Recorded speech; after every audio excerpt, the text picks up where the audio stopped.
अब जमा कर कर कर तुम मरे और रकम किसको मिली?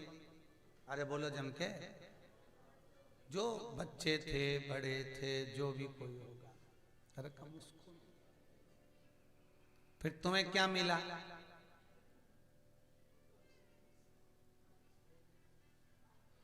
एक व्यक्ति शमशान के पास से निकल के जा रहा था।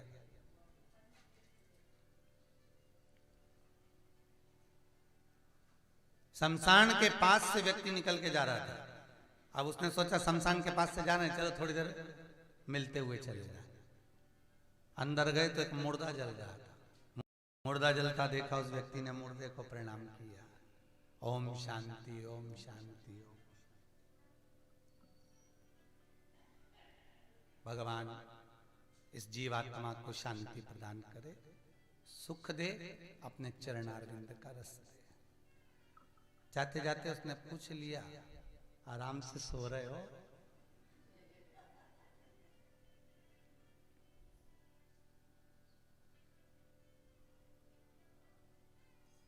उसने पूछा मुर्दे से जो जल रहा था, आराम से सो रहे हो?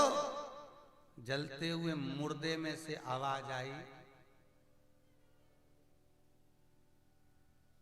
सो तो तुम रहे हो, हम सोए थे इसलिए आज जल रहे हैं। अभी तुम्हारा मौका नहीं आया, नींद से जाग जाओ, अभी भी मौका है, नहीं तो एक दिन आना तो यही, सोना यही है। स्थान निश्चित। फिर वही बात आ गई, मकान आपकी पसंद का होता है कि किस मकान में आप रुकोगे, पर मसान शिव की पसंद का होता है कि किस मसान में तुम जलोगे। उसने पहले से लिख के रखा है कौन सी जगह किस जगह। तुम भले कितना ही सोच लो कि मैं वहां जाऊंगी और ऐसा हो जाएगा, तो घर में भी 7 ताले लगा के रेल हो गया तो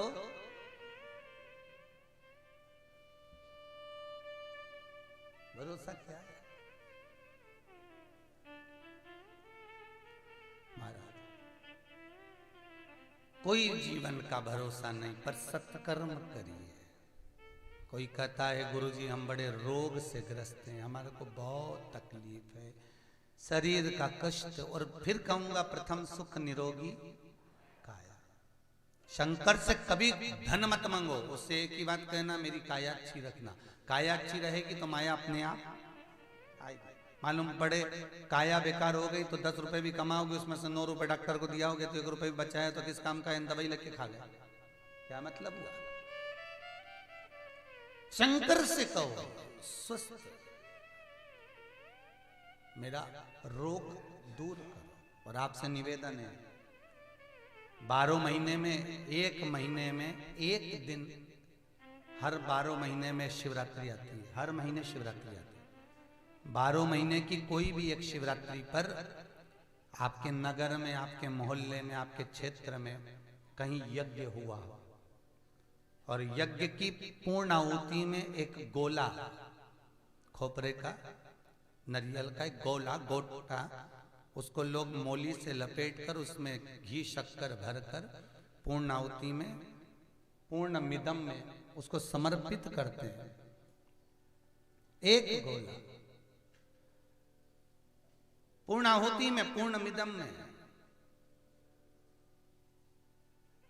और उस गोले को जब समर्पित करते हैं, उस गोले को जब पूर्ण तरह से भस्म हो जाए, पूर्ण तरह से भस्मी तैयार हो जाए, उस गोले को लेकर आ जाइए, या उस गोले की थोड़ी सी भस्म लेकर आ जाइए, और उस भस्म को शंकर को समर्पित कर दो, शिवलिंग पर चढ़ा दो शिवरात्रि को। और उसी भस्म को, जैसे आप संक्रांति के दिन तिल्ली डालकर स्नान करते हो, बस वो भस्म डालकर शिवरात्रि के दिन आप स्नान कर लीजिए। जिंदगी में कोई बड़ी बीमारी आपको जीवन में आ ही नहीं सकती। ये शिव का स्मरण है, रोग घेरेगा ही नहीं। इसीलिए 12 तिलक की प्रमाणिकता हमारा शिव पुराण कहता है। 12 तिलक जिस व्यक्ति को बहुत बहुत रोग हो रहा हो, कहीं घुटने दुख रहे, कहीं कमर दुख रही, कहीं पिड़ली दुख रही, कहीं हाथ दुख रहा है, कहीं, उसको 2-10 तिलक लगाना चाहिए। भगवान जो भस्म लाओ आप, उस भस्म को शंकर को समर्पित करो और शंकर को समर्पित कर उस भस्म को उठा लाइए और उसका 2-10 तिलक लगाइए हाथों में।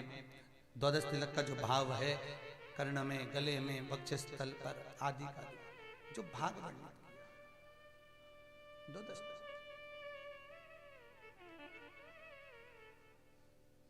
उससे सुख का अनुभव होगा, आनंद का अनुभव। और ईमानदारी से बोलूं जी, मुझे बड़ी खुशी होगी जब आप अगली कथा में आओगे और मुझे एक भी कुर्सी लगाने की जरूरत नहीं पड़ेगी। कुर्सी लगाने में दिक्कत नहीं है, बोल देते और 150 कुर्सी आ जाती, दिक्कत नहीं है। पर दिक्कत इस बात की है, आप उसकी कथा सुनने आए हो और उसके भरोसे पर आए हो, तो उसका विश्वास कर कर एक बेलपत्र रोज की चबा चबा कर खाकर प्रयास कर कर नीचे बैठकर देखना, अगली कथा में आपको कुर्सी की जरूरत नहीं पड़ेगी, आप बैठकर ही सुनिए, विश्वास रखकर सुनिए कथा। उस शंकर पर विश्वास, जिसको लोग मृत्यु पर विजय करने वाला, राजा श्वेत की कथा कहती है, राजा श्वेत पूजन कर रहा है और यमराज को भेजा गया, कथा आई थी बीच में, तो राजा यमदूतों को भेजता है और यमदूतों को कार्तिकेय मार देते, कार्तिकेय ने मारा, फिर यमदूत आए, उनको फिर मारा।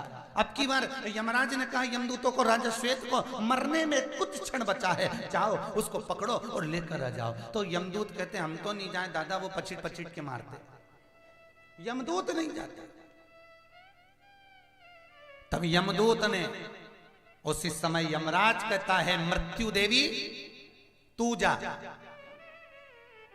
मृत्यु देवी कहती है मेरा काम आखिरी का है, आप जाओ और उठा ला, मैं हूं आपके साथ। यमराज गया सेना लेकर, भगवान शंकर उठ के खड़े हुए त्रिशूल लेकर और यमराज के प्राणों को हर लिया। किसी कथा में, किसी पुराण में कहीं नहीं लिखा कि यमराज मरा होगा, पर शिव महापुराण में विद्येश्वर संहिता में लिखा कि यमराज मर गया। कौन मरा? यमराज। नहीं तो जो दुनिया को मारता वो भी मरता है, पर यमराज मरा। यमराज मरा तो उसी समय मृत्यु देवी को क्रोध आया, मौत खुद टूटमान होने लगी राजा श्वेत पर। और जैसी मृत्यु देवी राजा श्वेत पर टूटमान हुई, इतने में भगवान शंकर ने मौत को भी मार दिया, मृत्यु देवी को भी मार दिया। मृत्यु देवी यमराज मरा, मृत्यु देवी मरी, काल चक्र रुक गया, ब्रह्मा विष्णु स्तुब्ध रह गए, सूर्य नारायण कर उसी पल, उसी घड़ी सूर्य नारायण पहुंच गए। आगे पूछकर कहते हैं महाराज मेरे बेटे